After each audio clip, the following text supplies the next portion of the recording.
Bismillahirrahmanirrahim. Assalamualaikum warahmatullahi wabarakatuh. Bapak-bapak, ibu-ibu, mas-mas, mbak-mbak, khususnya adik-adikku sekalian yang dirahmati Allah dimanapun Anda berada. Kembali di IIB Channel bersama saya, IIB Wijayanto. Kali ini kita akan membahas tema 2 ciri orang ketiga yang pasti meninggalkan mantan. Ya, nah, jadi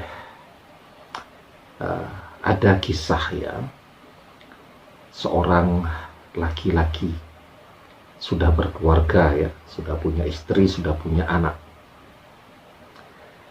Dalam proses perjalanannya, ternyata dia bertemu lagi dengan seorang wanita yang memang sosok impiannya selama ini ya.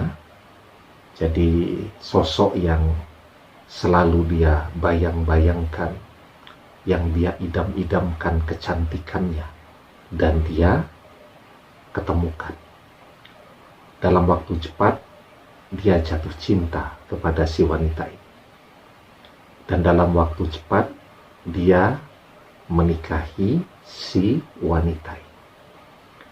Nah, jadi wanita ini tahu kan kalau si laki-laki ini sudah berkeluarga, sudah punya anak, dan dia dengan mudah menerima pada saat itu. Tapi nikahnya, mintanya tentu nikah siri. Ya, kalau diajak nikah yang resmi-resmi, si wanita tidak mau ya, atau belum mau katanya, dengan pertimbangan masih kuliah, masih pendidikan, dan seterusnya.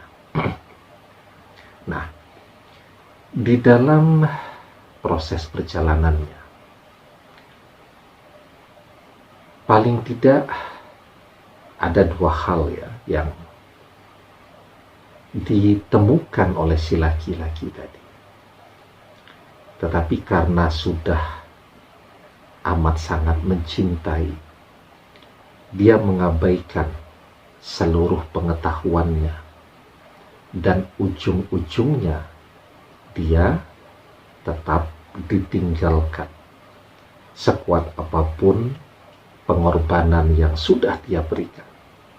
Nah, jadi cirinya yang pertama apa ketika si laki-laki ini pasti akan ditinggalkan? Sebenarnya dia sudah paham ya, tapi orang begitu.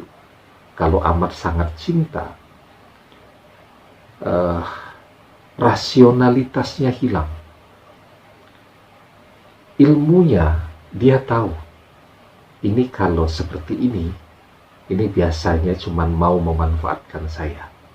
Tapi karena sudah terlanjur cinta, maka dia mengabaikan seluruh pengetahuannya tadi, dan pada akhirnya dia ditinggalkan.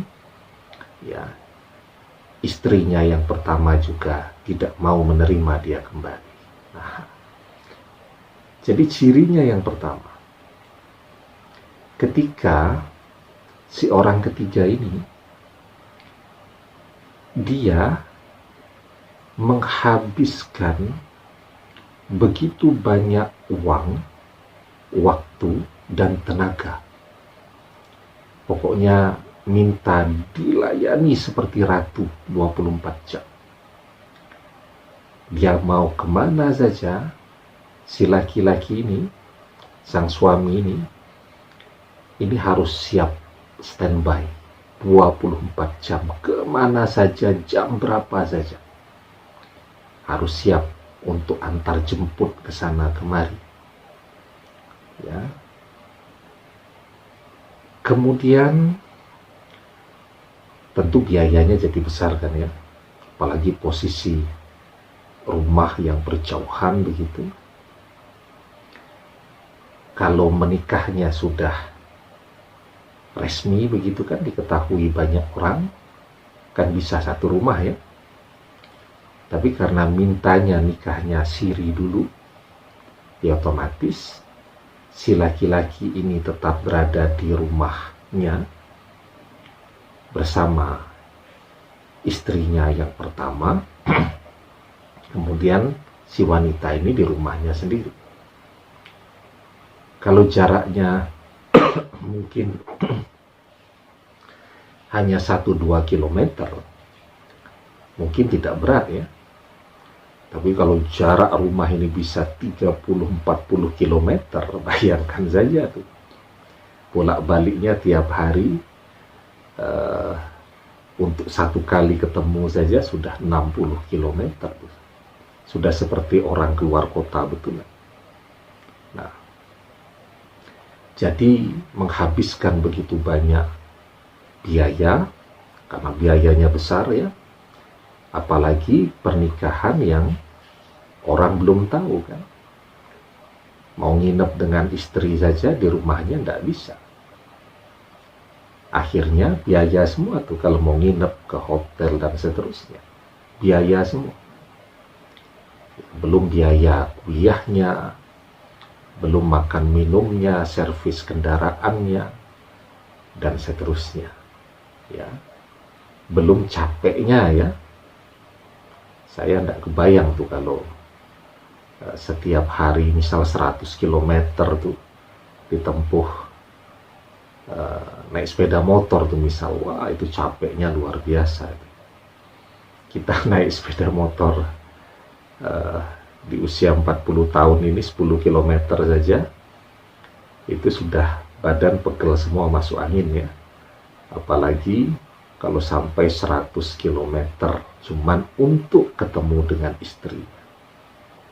Jadi dia tidak mau pernikahan itu diketahui orang, tetapi pada sisi yang lain dia mau mengambil manfaat sebesar-besarnya ya dari si laki-laki ini.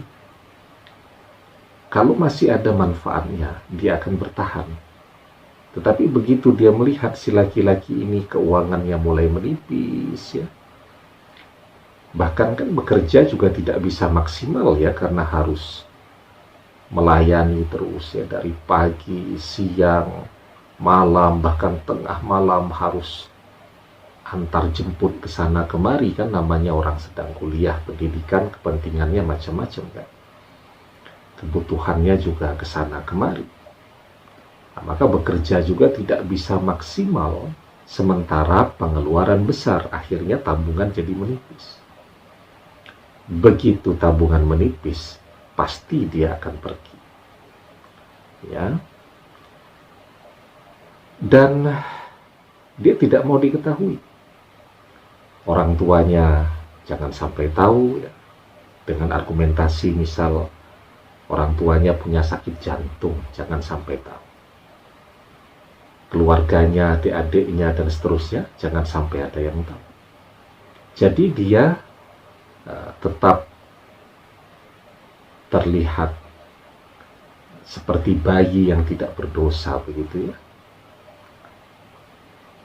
Kelihatan baik-baik saja, padahal sebenarnya mereka sudah bersama.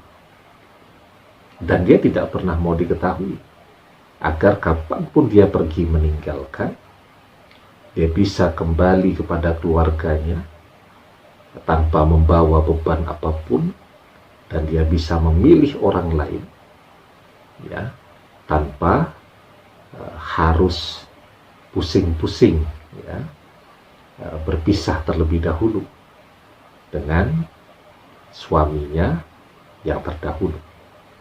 Karena nikah siri, begitu misal si wanita ini bilang dia bukan siapa-siapa saya, ya terus mau bagaimana lagi? Itu kerugian dari nikah siri. Ya. Nah, kemudian yang kedua, dia mau menguasai semuanya. Kalau namanya seorang laki-laki yang sudah menikah, ya, kan harta bendanya ya gabungan kan dari hasil jerih payah berdua tuh, laki-laki dan perempuan, suami dan istri. Artinya kalau dia menikah lagi, yang menjadi milik dari istri kedua ya setelah pernikahan itu, bukan kemudian yang sebelumnya. Nah, ini laki-laki ini sedang keluar kota. Dia punya rumah yang lain ya, misal dikontrak. Kemudian si wanita ini bawa jalan-jalan lah di depan rumah yang lain ini tadi. Dia foto-foto di depan rumah seakan-akan itu milik dia. Kemudian dia posting di media sosial. Istri yang pertama dari si laki-laki dilihat. Rame. Akhirnya bertengkar, berantem, ribut, dan kemudian berpisah. Ya, belum lagi kendaraan. Ada temannya nih datang dari luar negeri misalnya. Seakan-akan itu kendaraan milik dia. Padahal kan ini kendaraan si laki-laki dengan istrinya yang terdahulu kan. Nah, dia pengen menguasai segalanya, tetapi begitu dia tidak bisa ambil, maka dia akan pergi. Ya, karena dia lihat, oh ternyata ini bukan punya 100% dari si laki-laki ini, tetapi di situ juga ada uang dari istrinya terdahulu nih, repot nih, lebih baik dia pergi.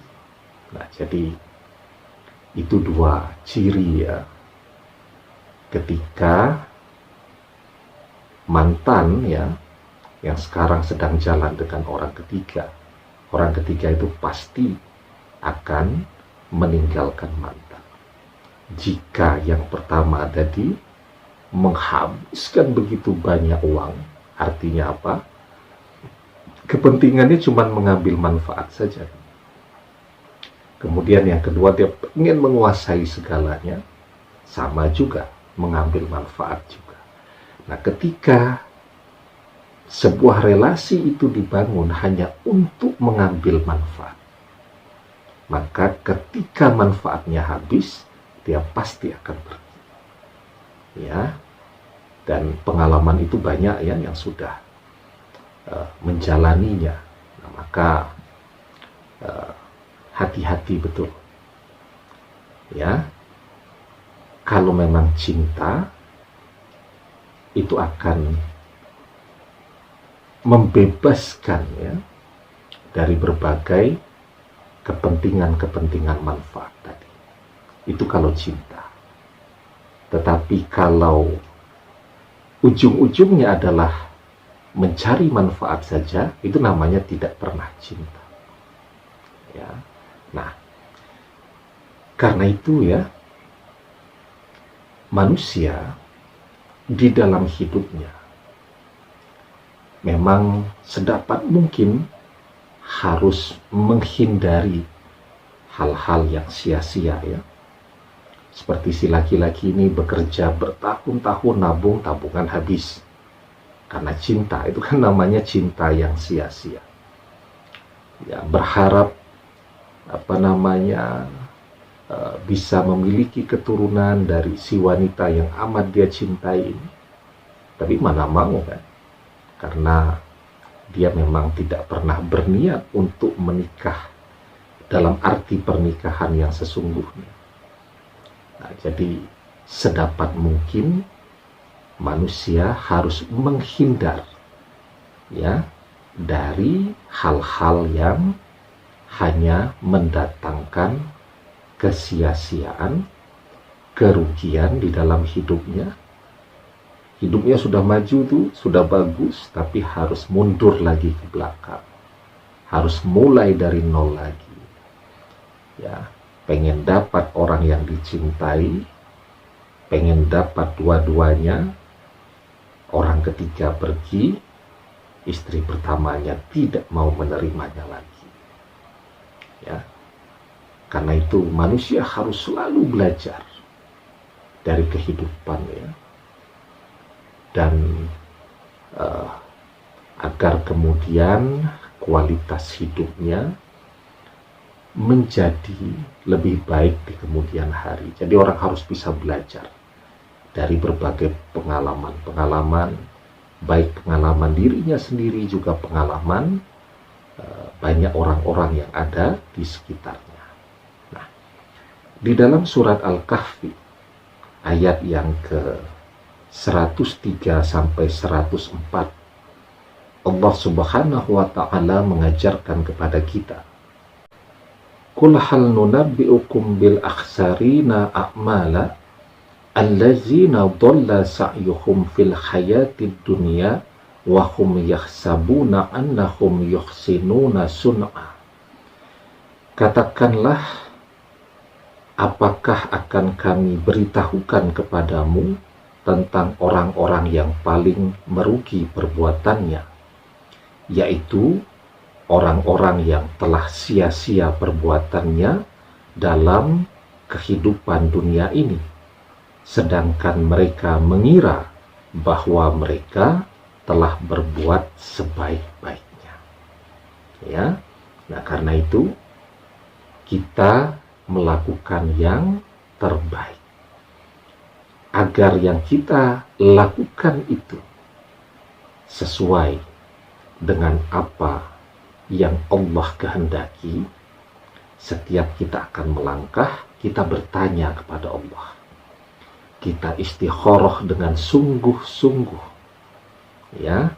Setelah mendapatkan jawaban, baru kita melangkah, agar jangan sampai langkah-langkah hidup kita ini menjadi sesuatu yang sia-sia, tetapi langkah-langkah hidup kita ini menjadi sesuatu yang manfaat dunia akhirat. Demikian, semoga bermanfaat. Wallahu a'lam bishawab, billahi taufiq wal hidayah. Assalamualaikum warahmatullahi wabarakatuh.